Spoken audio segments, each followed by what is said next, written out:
Good morning and welcome to Crack the Mic with Agent of Change, DeCorey Davis. And this week's segment is titled When Love is Killing You Part 2. And unfortunately, when something becomes hazardous for you, what do? Get out. Now, to be clear, I'm no divorce professional or an expert. However, I predicted and blogged about this very issue, that the divorce rates and filings would increase during COVID-19 pandemic. In fact, according to a survey from Legal Templates, COVID-19 increased tensions on marriages and negatively impacted many relationships. The online company reports a 34% increase in divorce agreements compared to the same period in 2019. In my view, people were told to work from home and limit travel. Families were together more often than ever before. And for those with already struggling relationships, this likely increased tensions and made them realize they could be happier apart from one another. To help me further this discussion on When Love is Killing You Part 2, we have a distinguished panel. I have guest Lydia Meredith, author of The Gay Preacher Wife, How My Gay Husband Deconstructed My Life and Reconstructed My Faith. Miss Meredith is also an ordained minister, civic leader, LGBTQ activist, and founder, and previously managed Beacon of Hope Renaissance Learning Center that was a recipient of $1.5 million annually through grant writing and fundraisings for disproportionately at-risk children, youth, and their families in the Metro Atlanta area. She's currently a doctoral candidate and professor of rhetoric at Georgia State University. She holds 3 master's degrees from Vanderbilt University, a degree from ITC, Morehouse School of Religion, and Georgia State University, where she currently serves. Also, we have a distinguished guest back to the panel again, Tamika Brown. She's a graduate of Palm Beach Atlantic University, a therapist and telehealth therapist with Holistic Ladies. Good morning, ladies, and welcome to the broadcast. Good morning. Happy to be here. Good morning. Okay, let's just dive right into this part 2. We left off and we had some questions for Mrs. Meredith. So let's just resume those questions now. Let me ask you, Miss Meredith, how did he come out to you? And how did you cope with the news of this great deception as I see it? Well, my ex-husband came out, and I don't think that he would have ever come out if I hadn't discovered that he was living a double life. And I discovered he was living a double life when I found pornographic video in the garage. While I was cleaning up the garage, I found a pornographic video of men having sex with men. And I had to ask him what that meant. I mean, why did he have a video like this? And why did he have several videos like this, a whole stack of them? Wow. So he was so stunned that I found the videos. He at that point he didn't offer an explanation, and I was on my way. I was on my way to work when he decided that we would talk about it when I got back from work, where we had spent the entire weekend going back and forth about, but he was basically not discussing the issue of having the videos, and he was unwilling to discuss it until the Monday after service, after church service on that Sunday. So when I got back from work, I came home and he began to explain to me, he began to confess, and that image is still very vivid in my mind. I can see him sitting in that chair, in the exact chair, and where I was in the bedroom, while he was telling me about his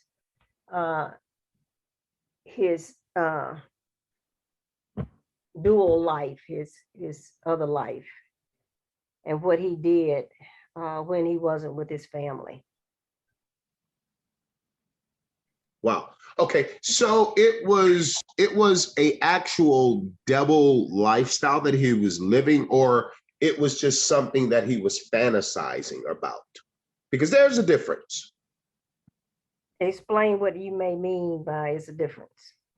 Okay. I think one given into his or her proclivity versus just sitting back thinking about it, not having ever acted upon the act in itself. And that could be a reason why that could be a reason, not saying that that is the case in your situation, but, even if a person is going to cheat or give in to something, I think the thought must be there first. Well, it just doesn't manifest itself in actions outright. Well, the story that he told me was very clear that he was living two lives. Okay. Mm-hmm. Okay. All right. So were there any red flags? Because I think oftentimes, and just not in your relationship, but in any relationship, and Tamika, you can weigh in on this as well. What are some red flags? I think in the beginning, they're there, but sometimes Eve produced a song in the 90s, if it was the 90s or the 2000s. She talked about love is blind. and it can cause you, and the video in her song was very interesting because it was abuse going on, but the young lady decided to stay versus leaving. And it happened over and over and over again. That was a red flag. A zebra doesn't change his or her stripes. So the red flags are there. So you guys want to weigh in? What are some red flags that, because we want to tell our listeners, if there's a lady out there, what are some red flags that we ignore when we're in love? Well, I don't know, Tamika, you getting ready to weigh in on that one? Well, I was just going to ask, as far as to define red flags concerning this particular situation with Miss Meredith and her husband the ex-husband living this double life, because yes, we have general red flags, but I think for her, there would be, well, I guess Miss Meredith, I think you would have to answer that first, honestly, because Okay. We would need to know, did you see certain red flags and were they ignored, if any at all? Okay, I have a chapter in my book, chapter 8. Okay. And the title of that chapter, The Gay Preacher's Wife, How My Gay Husband Deconstructed My Life and Reconstructed My Faith. In chapter 8, it's titled Red Flags. Wow. And I list 8 red flags. As I previously stated, publishing the book is so that it helps, like you were suggesting, Mr. Davis, that it will help women and men who find themselves in situations, because I've heard since I published the book, not only men have been married women who live double lives, but women have, it happens vice versa. It Right. happens to men, it happens to women. It just doesn't happen to women. And how they fared, and you know how they were deceived, and so forth, and those kinds of things, how it was hidden. And some of it is mental illness. And that, of course, mental illness is an issue in our community that we don't like to discuss. Right. But it's something that we need to discuss, because if we dealt with mental illness, we would be able to cure a lot of relationship problems, Right. if we're willing to commit to the therapy, if you understand what I mean. I do. But in terms of a red flag is a warning, Right. sign that something may happen. And when you are in love, and when you are working 80 hours a week, and when you have newborn babies, 1 and 2 years old, boom, boom, like that, you're not looking for a red flag, okay? You see the red flag after the flag has waved. I'm reminded of a quote by Helen Keller, and it says, "Life is a succession of lessons which Wow. must be lived to be understood." You only learn from a life lesson after you've lived it. That's right. And That's so right. I was living it. I was in it. And I believed, I always believed Dennis would have been better, and that he intended to respect his vows, And I always felt like he wanted to be a better person, and he wanted to live up to his vows. And I was always hoping that someday he would. And that's what happens when a person is caught in a spiral of abuse. They keep hoping that something will be different. But to speak to the title of your whole series, that when love is killing you, the only thing that you can do to stop it is to decide that you are going to love yourself. And it takes self-love to come to a place to understand that nothing, as long as you don't apply self-love to a situation, is going to continue to be negative, if you don't understand what I mean. Right. Right. The result is always going to be negative if you don't practice self-love. If you give your will away, if you give your power away, if you give your dreams away, if you give all of that away and surrender it to another person, you're not practicing self-love, and this consequence will always be negative. Wow. Amen. That's a mouthful. Think you want to weigh in on red flags? I think she's pretty much encompassed it all. Yeah, that's I would just piggyback and say I second. Really, I don't think there's anything to add to that. That was perfect. Okay. And that is so true. So Tamika, you had a question for her from a clinical or from a therapist standpoint, rather. Go ahead and ask the question if you may. Yes, I was just curious to know, Ms. Meredith, how long did it take for you to heal from the situation? And did you employ or do you employ counseling to assist you in the healing process? I most certainly did, Tamika.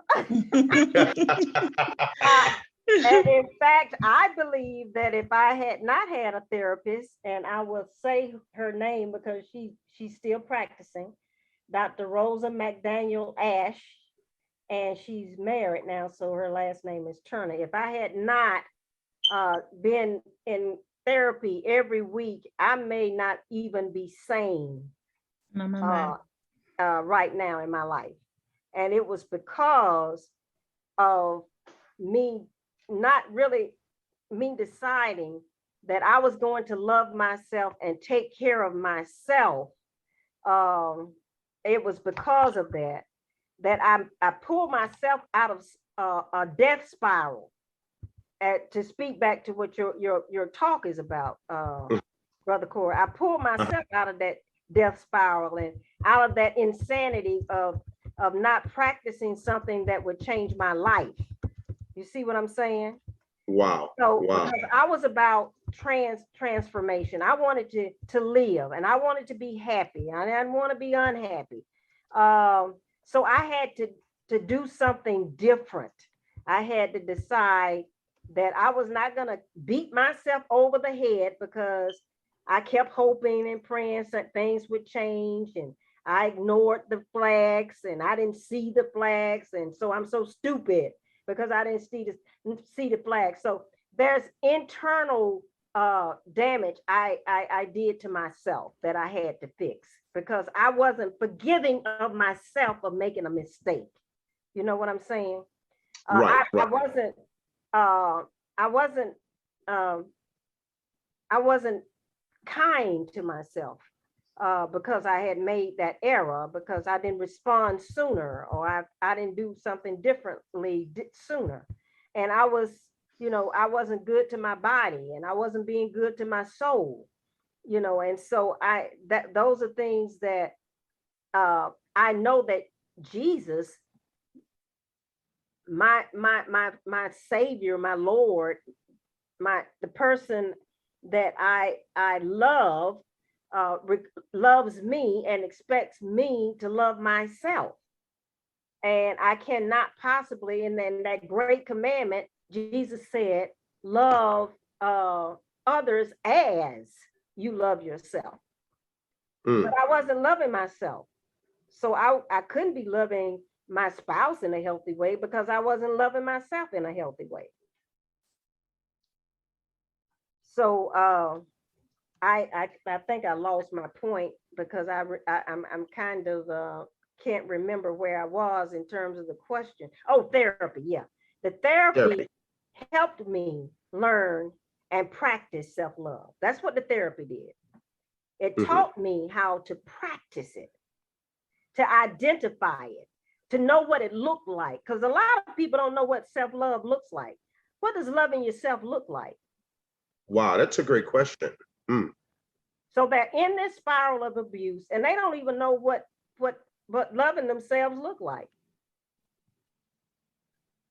And so when you have a mirror like a therapist, somebody who's not biased, somebody who's listened to tons of stories like these, they're able to help you discover for yourself the abuse and to see what's really going on, and see that, and it help you to see what's right in front of you.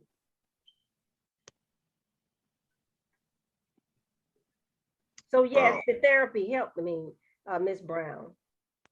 That's Minister awesome. Brown. That's awesome. And it's so important that, and I think we said something in a previous segment that we had before, people view you how you view you.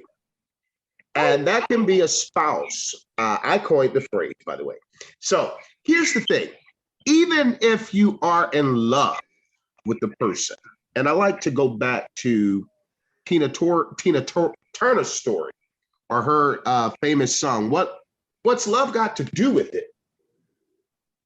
Who needs a heart when a heart can be broken? And the thing is, a lot of people ignore the red flags, they're slapping them right in the face. They're saying, here, clue, I'm right here, see me. But we're so blinded by love, or the need to be loved, I would say, that we ignore those red flags. So I'm so grateful that counseling and therapy did assist you in that process. So moving forward, though, let me ask you, have you given up on finding love or are you hopeful to find a spouse, a God-ordained spouse? Most definitely. Most definitely. But because just like I mentioned before, after you've lived those life lessons, then you Right. pay attention. So I've been paying attention. And so those different kinds of people, they're not going to change. I mean, people who live double lives and all kinds of people, whatever they bring to you, but I've changed. I'm different. Right. So that makes the difference, because now I'm different, and I'm not going to be drawn or attracted to certain kinds of things and certain kinds of personalities and certain kinds of things that when, what I practice today is conversations and discourse. Right. And you can listen to a person long enough and they will tell you who they are. Oh, wow. Ladies, I hope you're listening. And men. before you hop into bed with them, have a conversation. And after you've had maybe 2 or 3 conversations, you'll find out who they are. And it's just amazing. I can tell from 2 or 3 dates, 2 or 3 conversations, if this person is going to be monogamous, is going to be, truthful, is going to be someone who is interested in a relationship beyond sex, and those kinds of things. And sometimes on dates, I mean, they'll just come out and tell you exactly what they want. I mean, you don't even have to wonder and try to, ask the right kinds of questions. They'll come out, and then you can just ask open-ended questions like, what do you think about an open relationship? Or what do you think about, have you ever had sex with a man? Or what do you think about? And just asking open-ended questions. And then they start to talk, and you just so relaxed in the whole conversation that they're willing to chat and open up, and you're not acting like you got any issues with anything, but you're taking notes. And Amen. But listen, that's so funny. That's so funny. So moving forward with dating, and I guess both of you ladies can weigh in on this here, because I think about it now. Red flags, okay. And there are certain things I think you can and cannot live with. Women, I know in society, if the man is not making a certain wage or salary a year, that could be a deal breaker. If he's a blue collar and not a white collar, that can be a deal breaker. So as you go into your new plight and looking for love, are there any type of things that you just would not tolerate? Or let's just say, because you said when you ask those open-ended questions to your when you're on a date, hey, have you ever been with a man?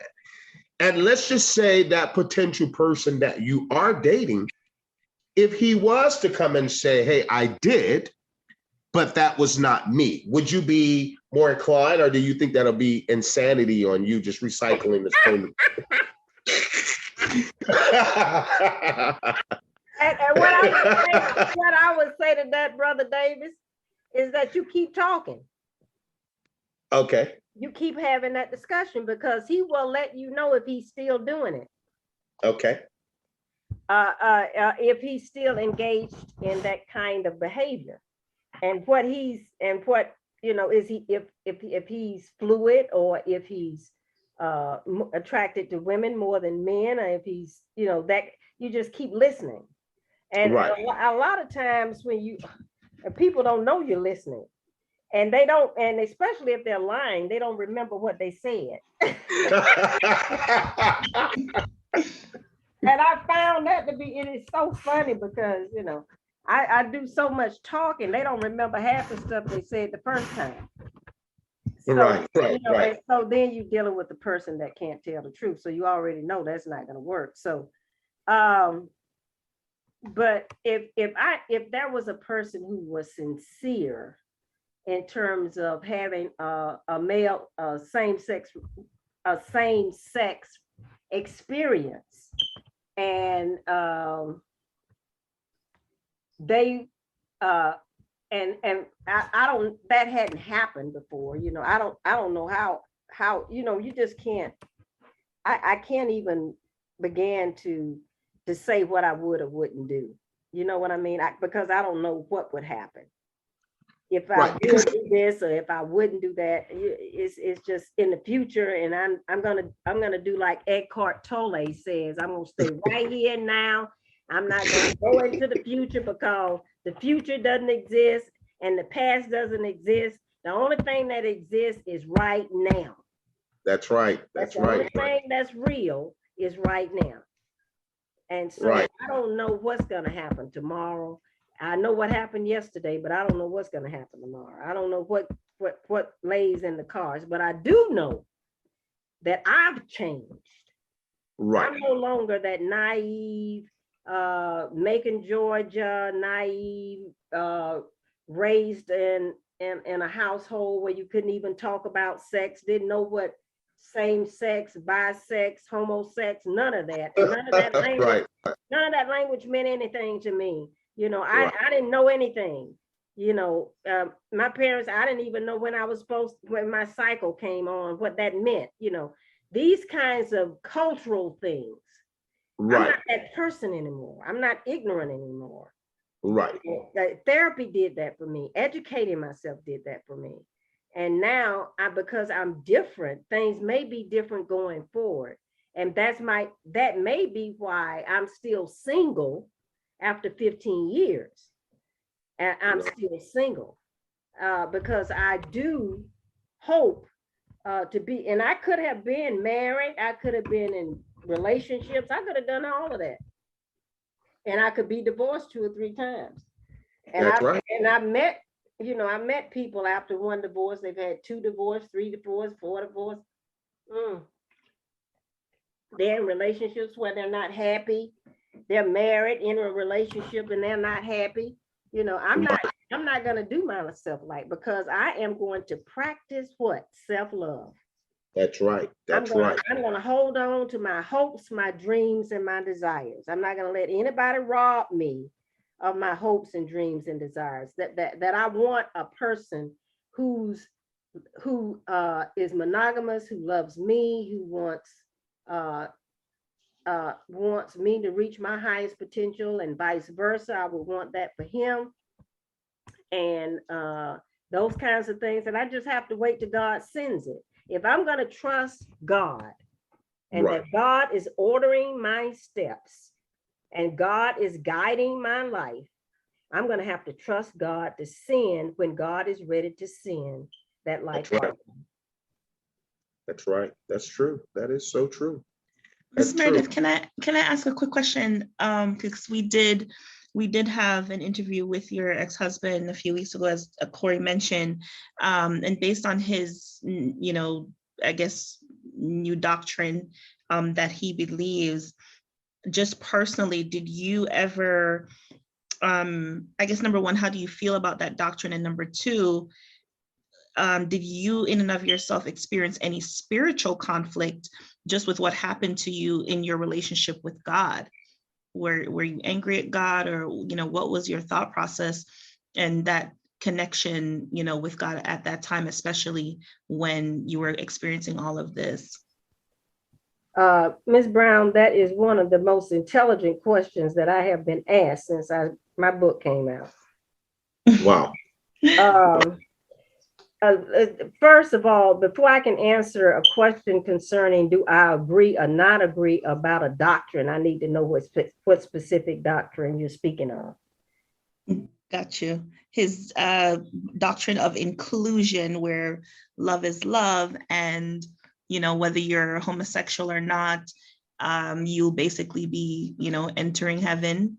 If you love God, he loves you. Nothing wrong with the life. It's not a lifestyle, it's who you are. Okay, now let me answer that part of the question, and then I'll go back to the question of was I mad with God because of what happened to my marriage? Was that the second part of the question? Yes. Okay, now when we went to therapy, I believed that being gay was a physical malady, that it was something that went wrong because I'm a scientist. I'm not, I'm a Christian, but I'm a scientist. I'm an engineer. I've studied science.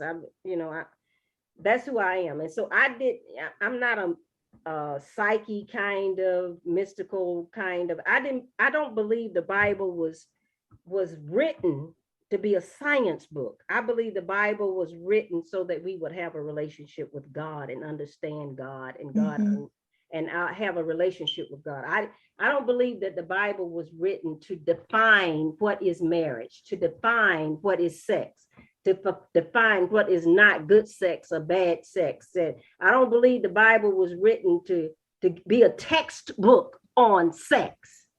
Okay, so I don't believe that. I believe that the Bible is about God and God sending his son Jesus, and Jesus, if we believe in Jesus, then we have eternal life, and I'm inclusive about faiths as well, because I'm open-minded kind of gal. So when we talk about is homosexuality something God likes? That's part of my dissertation work at Georgia State. That's what I'm studying. I'm not a professor yet, Brother Davis. I work in a role, but I don't own that role until I get my terminal degree.